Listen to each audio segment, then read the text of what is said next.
The Many Deaths of Harry Potter, written by ShayneT.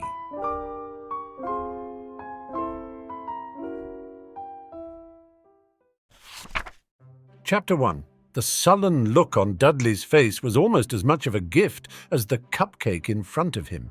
Harry glanced up at Miss Harper. She was younger than most of the other teachers, and he'd always thought she was pretty, but now she seemed blinding. It was just a small cupcake with a candle in it, but it was the closest thing to a present Harry had ever had. His aunt had once given him a dirty sock, but she'd changed her mind and snatched it away. Harry had to fight the urge to hunch his shoulders and guard the cupcake. If Dudley hadn't been at the back of the crowd, he would have done so anyway, even though he'd seen Miss Harper get on to other children who acted like that. The fact that she'd remembered his birthday was almost as amazing as the gift itself. She'd done this for the other children, but somehow Harry had assumed that he'd be skipped over like he was at home. Compared to the huge cake and the mountainous pile of gifts Dudley got every year, this was a pitiable birthday celebration. Yet as the other children began to sing in a half-hear-Ted desultory fashion, Harry couldn't help but look at the teacher. She looked a little bored, but no other teacher had even tried to remember every student's birthday. She'd remembered Harry's birthday, something no one had ever done before. She'd never been as beautiful as now, and Harry wondered if this was what it felt like to fall in love. Harry felt himself being shoved from behind, and he felt to one knee. The curious glow he'd been feeling all day finally faded. Glancing backward, he saw Dudley and his friends. Dudley's face was flushed. He'd known there was going to be a reckoning. He'd just hoped that it would be later. He would have liked to have had a little more time to indulge in the fantasy of being a normal child with a normal birthday. "That's for eating my cupcake, freak," Dudley snarled. Harry stared at them for a moment. He grabbed the strap to his bag and he surged to his feet. Before Dudley could say anything else, Harry was already off. As much as he'd hated Dudley's favourite game, Harry hunting had made him fast and agile. The threat of being beaten was more than enough motivation for him to learn. Unfortunately, the other boys learned almost as fast as he did. As Harry dashed forward, he saw that some of them were already waiting for him. Dudley had somehow added more people to his group of bullies. The new ones weren't used to Harry's tricks yet, so he managed to slip in between them. After that, it was a matter of speed and endurance. Harry sometimes suspected that Harry hunting was the only thing that kept Dudley from getting fat enough that he couldn't move. Even so, he was always at the back of the group, depending on the others to catch up with Harry and hold him. The other advantage to being hunted repeatedly was that Harry had learned the neighbourhood. He knew every shortcut and hidey hole between the school and his house, and even some in the other directions. Hiding was risky. As long as he wasn't found, he would be fine, but the best hiding spots only had one entrance, and if he was caught in one of these, he would be trapped. Trying to go to an adult was hopeless.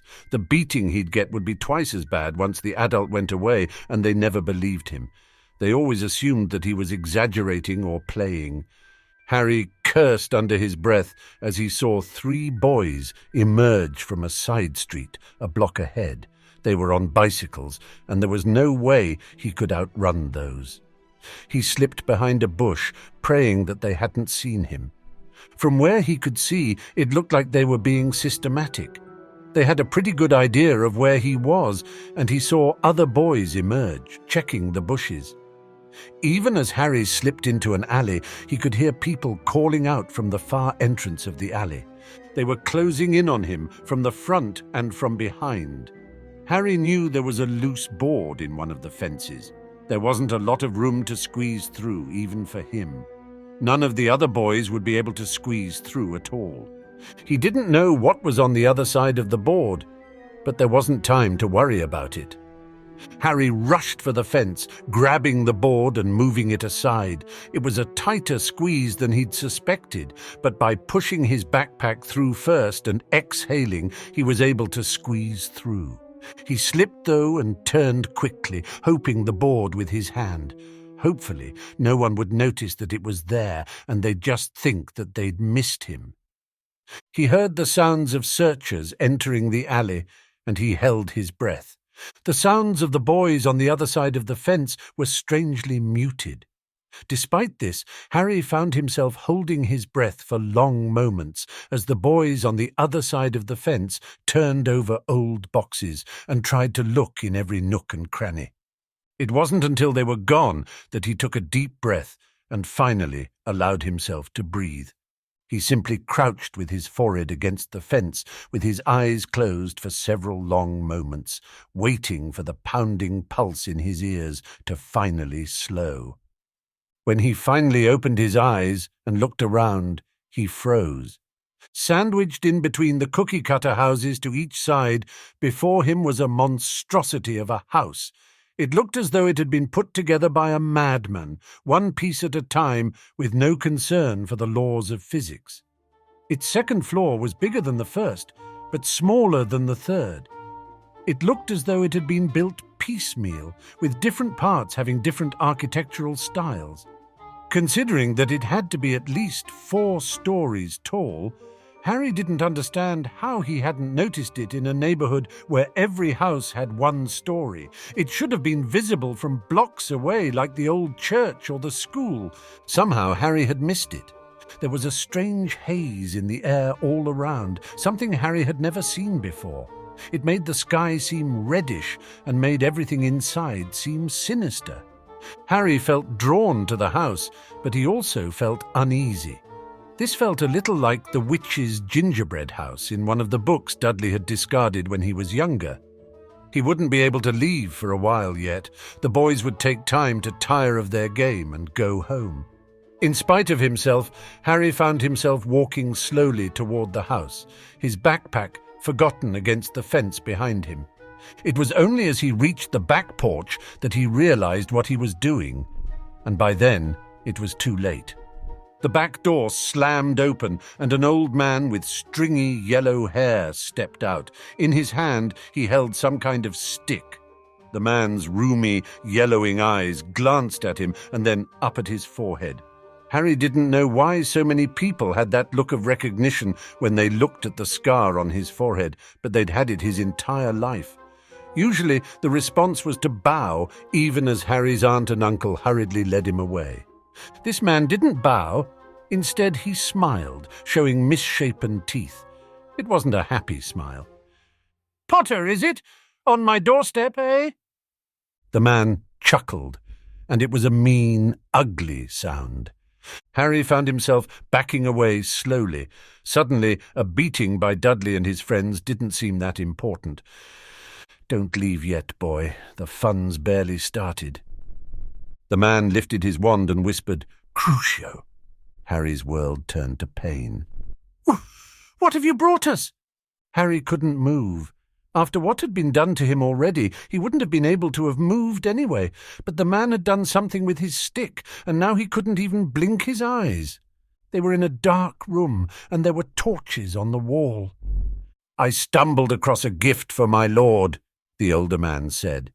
From the corner of his eye, Harry could see the man grin that ugly grin again. "The master will want to see this." The man in front of them stared for a moment, then scowled. His stutter vanished. "If he's not pleased with what you've brought him," the man standing over Harry chuckled. "No worries about that." Scowling, the man in front of them turned their back to them. If Harry could have gasped, he would have. There was a face on the back of the man's head. The face scowled down at them. Before it could speak, the man reached down and moved Harry's hair aside with his wand. The face seemed at a loss for words. After a moment, it finally spoke. "Where did you find him, McNair?" "I was checking an old property held by a mudblood, dead in the last war. The wards were still up, but sometimes you get wizarding scum trying to settle in. Nobody misses a wizard who can't even make a place for himself." The face nodded impatiently. "When I felt someone entering the wards, I went to investigate, and look who I stumbled across." "Fortunate indeed," the face said, And so much for Dumbledore's prophecy. The smile on the face was even worse than McNair's smile. "Are you going to show him to the others?" McNair asked. The face stared at the other man with a contemplative expression before finally shaking its head. "I will have my body before I deal with the others again, and only a fool would keep an enemy imprisoned for months." "There's the prophecy," McNair said hesitantly. "I'm sure Dumbledore would have liked to have kept it to himself. I imagine he regrets taking that fool Trelawney for a drink in Hogsmeade on that one particular night." The face waved its wand, and a moment later a poker by the fireplace shimmered and shrank, turning into a small blade. A flick of the wand, and the blade was in the hand of the man whose head hosted the face. "I'll imagine you were hoping I'd use magic," the face said. The blade seemed unnaturally shiny, and even though walking backward and using a knife backward wasn't easy, somehow the two-faced man made it work. A moment later, the blade was at Harry's throat. The man looked awfully uncomfortable, given that his elbows didn't bend the right way, but the face didn't look like it cared. "The one thing the Muggles are good at are killing each other," the face said. "Let's see you try to get out of this." A moment later, Harry felt a sharp pain across his throat, and a moment later, everything went dark. On the evening of his 10th birthday, Harry Potter died. Harry woke, gasping for air. He tried to sit up, only to feel his face smash into something solid. It took him a moment to realize that he was back in his cupboard. He grabbed for his throat, but his skin was unbroken. There was no pain. It hadn't been a dream. He'd never experienced pain like he'd had in that vision, and if pinching was enough to wake people up, that would have been enough to make him never sleep again. A sudden pounding on the roof above him, as his cousin jumped up and down, made Harry startle. "Happy birthday, freak!" Dudley shouted. "Maybe your parents will come back from the dead and give you something." Harry froze. Dudley had said that yesterday. Exactly that. His birthday had been yesterday, not today. As he slowly exited his cupboard, Harry felt a strange sense of déjà vu. His cousin and aunt were wearing the exact same clothes as they had been wearing the day before. It wasn't surprising that Dudley would wear the same clothes, but Petunia would never wear the same clothes in the same week, much within 2 days. If yesterday had been a dream, how did he know what they would be wearing? If it wasn't until he was sitting in front of the lit cupcake that Harry realized that the day really was repeating itself. He felt himself go numb with sudden horror. Today was the day that he died.